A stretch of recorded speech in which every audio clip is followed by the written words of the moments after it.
नमस्कार। मैं यूएई को आ रहा हूँ फर्स्ट वीक ऑफ अक्टूबर को। जो लोग मुझसे मिलना चाहते हैं वो नीचे दिए व्हाट्सएप नंबर या ईमेल आईडी में कांटेक्ट करें। मैं इंग्लिश और हिंदी में सेपरेट प्रोग्राम कर रहा हूँ। जो लोग तमिल नहीं जानते हैं वो भी इस प्रोग्राम के लिए आ सकते हैं। नीचे दिए व्हाट्सएप नंबर और ईमेल आईडी में संपर्क करें। हम अबू धाबी में ज़रूर मिलेंगे। नमस्कार, फिर पैसा बोलता है में आपका स्वागत है। मैं आनंद श्रीनिवासन। आज सोना डिसाइसिवली 22 कैरेट जो आप गहने बनाने के लिए यूज़ करते हैं वो भी 7,000 के ऊपर चला गया।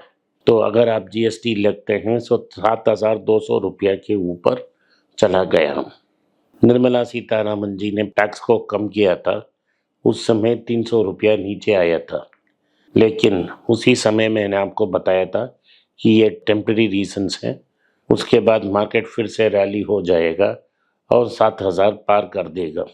आपको ये कारण जानना चाहे तो यही कारण है कि जो पैसा है यूएस डॉलर, इंडियन रुपया प्रिंट नहीं करना है, सिर्फ एक कंप्यूटर एंट्री से पैसा को क्रिएट किया जा सकता है। दुनिया में सब देशों ने बहुत सारे एक्सेस पैसा क्रिएट कर चुके हैं, लेकिन सोना लिमिटेड क्वांटिटी में है जो भूमि के अंदर है, जो माइन किया जाएगा या बैंक की लॉकर्स में है या हमारे गर्दन या मुंह में है या उंगली में है। तो सोना को कोई और यूज नहीं है, लोग उसे करेंसी मानते हैं। सोना का अगेंस्ट इजीली दुनिया में किसी भी जगह किसी भी करेंसी में आपको लोन मिल जाएगा। तो सोना फंगेबल है। फंगेबल का मतलब एक देश से दूसरे देश जाने से करेंसी का वैल्यू ड्रॉप नहीं होता है। तो अगर आज भारत में 7,000 क्रॉस की है तो अगला 14-15 महीने में 8,500 तक क्रॉस कर देगी। लेकिन श्रीलंका में ऑलरेडी 27,000 के आसपास है, भारत से 4 गुना ज़्यादा। पाकिस्तान में भी यही हाल है। तो सब जगह में सोना और महंगा हो रहा है। आज हमारे देश में भी अगले 5-10 साल से 10,000 के ऊपर जा सकती है। तो सोना का दाम और बढ़ेगा क्योंकि अमेरिका में 2% की तक की रेट कट अगली 24 महीने में आ सकता है। अगर आपको सोना लेना है तो अभी ही अच्छा मौका है, इस दाम में सोना लीजिए और वेट किए तो सोने का दाम और बढ़ जाएगा। टाटा मोटर्स की डीवीआर के बदले में आपको टाटा मोटर्स स्टॉक मिला होगा। आपको अभी तक नहीं मिला है तो आप रजिस्ट्रार को लिख सकते हो, तो आपको मिल जाएगा। लोग बेचैन हैं क्योंकि जो उनको मिलना था उससे बहुत कम मिला है। इसके कारण निर्मला सीतारामन की पॉलिसी है, उन्होंने 3 जगह की टैक्स लगाई है इसमें। एक है डीम्ड डिविडेंड है और सो डिविडेंड डिस्ट्रीब्यूशन टैक्स लगाया है। दूसरा, अगर आप 1 साल के पहले इस स्टॉक को खरीदे हो तो शॉर्ट टर्म कैपिटल गेन्स भी लगाएगा। उसके बाद लॉन्ग टर्म कैपिटल गेन्स भी लगाया है। जो एनआरआईस हैं उनका सिंपल सी बात है, उनको विथहोल्डिंग टैक्स भी लगाया है। तो मैंने आपको अनेक बार बोला है जब प्राइवेट कंसल्टिंग आप मुझसे करते हो कि लॉन्ग टर्म कैपिटल गेन्स को अवॉइड नहीं किया जा सकता, लेकिन स्टॉक को 1 साल के लिए होल्ड किए तो आपको शॉर्ट टर्म कैपिटल गेन्स नहीं आएगा।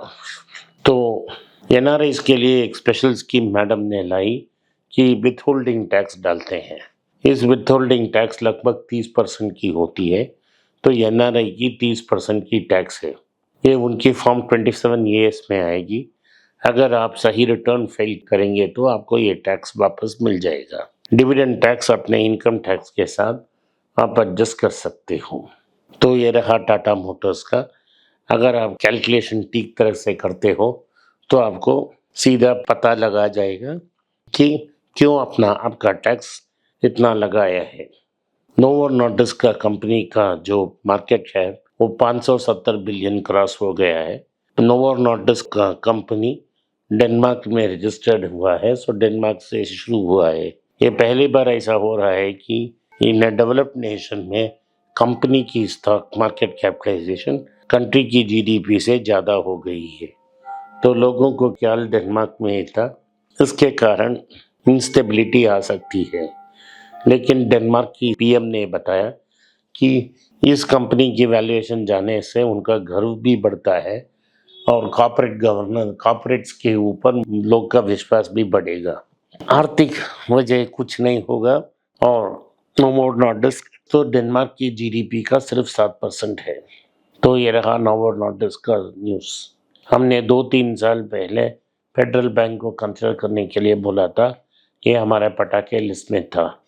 आप 40 रुपया से लेके 80-85 रुपया तक इसको कंसिडर किया था, लेकिन आज बहुत दाम बढ़ गया। उसमें एक इनकम्बेंट सीईओ थे श्याम श्रीनिवास, उनके जगह में नया केवीएस मनियन नाम का एक आदमी आया है। केवीएस मनियन कोटक महिंद्रा बैंक से आए हैं और वो कोटक महिंद्रा की सीईओ बनने की रेस में थे, लेकिन उनको सीईओ का पोजीशन नहीं मिला, इसलिए वो बैंक छोड़ दिए और फेडरल बैंक आए। श्याम श्रीनिवासन का उम्र 70 साल हो गया तो कंपल्सरी रिटायरमेंट होना पड़ा। सो अगले 10 या 15 साल तक केवीएस मनियन का राज चलेगा। फेडरल बैंक का जो अनाउंसमेंट आया उसमें श्याम श्रीनिवासन का जिक्र नहीं है। इससे मैं बहुत दुख में हूँ, क्योंकि श्याम श्रीनिवासन का कंट्रीब्यूशन अनमूल्य रहा। मेरे ख्याल से फेडरल बैंक स्ट्रेंथ पे स्ट्रेंथ जाएगा और जल्दी ही इंडसइंड बैंक को चैलेंज करने की पोजीशन तक पहुंच जाएगा। लेकिन अब बहुत एक्सपेंसिव हो गया। इस स्टॉक के बदले हम कर्नाटका बैंक या आईडीएफसी बैंक को कंसिडर कर सकते हैं, लेकिन जिन लोगों ने कंसिडर किया उनके लिए बहुत अच्छा है, आप इस स्टॉक को होल्ड करें। दूसरा खबर यह है कि महिंद्रा एंड महिंद्रा का न्यूज़ है। महिंद्रा एंड महिंद्रा ने स्कोडा के साथ जॉइंट वेंचर की टॉक्स बहुत जल्दी प्रोग्रेस हो गई है और लगता है कि महिंद्रा एंड महिंद्रा 50% स्टेक उसमें लेगी। 1 बिलियन की वैल्यूएशन की बात हो रही है, लेकिन स्कोडा और मांग रही है। नेगोशिएशन जारी है। अगली न्यूज़ है हमारा तो यूपीआई के बारे में। अगर आप यूपीआई यूज़ करेंगे शॉप्स में, सुपरमार्केट्स में पेट्रोल भरने के लिए, उधर से इंटर चार्जेस लगना शुरू हो गया है।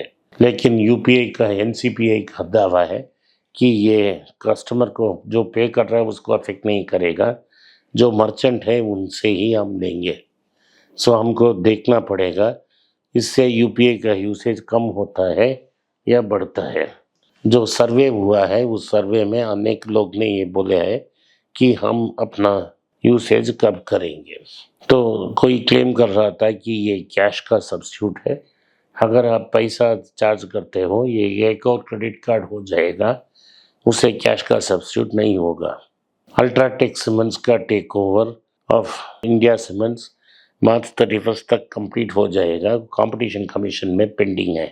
ऐसा संदेश रूपा गुरुनाथन ने इंडिया सीमेंट्स की एजीएम को ये दिया है। उन्होंने स्टाफ और शेयर होल्डर्स को ये आश्वासन दिया है कि इंडिया सीमेंट्स को अच्छी तरह से ख्याल रखेंगे अल्ट्राटेक। कुमार मंगलम बिरला ने ये ऐसा आश्वासन एन श्रीनिवासन को दिया है। तो आपको पता होगा एन श्रीनिवासन एंड फैमिली ने लगभग 3,500 करोड़ के लिए इंडिया सीमेंट्स को बेच दी है, लेकिन जो चेन्नई सुपर किंग्स फ्रेंचाइजी है उसको वो ओन कर रहे हैं। हमारे पटाखा लिस्ट से Tata motors, Natco pharma, doctor Reddy, IDFC bank को आप कंसिडर कर सकते हो। आज के लिए इतना ही। आपने इस पॉडकास्ट को सुना, इसके लिए मैं आपका आभारी हूँ। हो सके तो इस वीडियो को लाइक कीजिए, चैनल को सब्सक्राइब कीजिए और बेल नोटिफिकेशन दबाएं। इस वीडियो को अपने दोस्त और रिश्तेदार के पास भेजें और उनको देखने के आग्रह करें। नमस्कार, धन्यवाद, जय हिंद।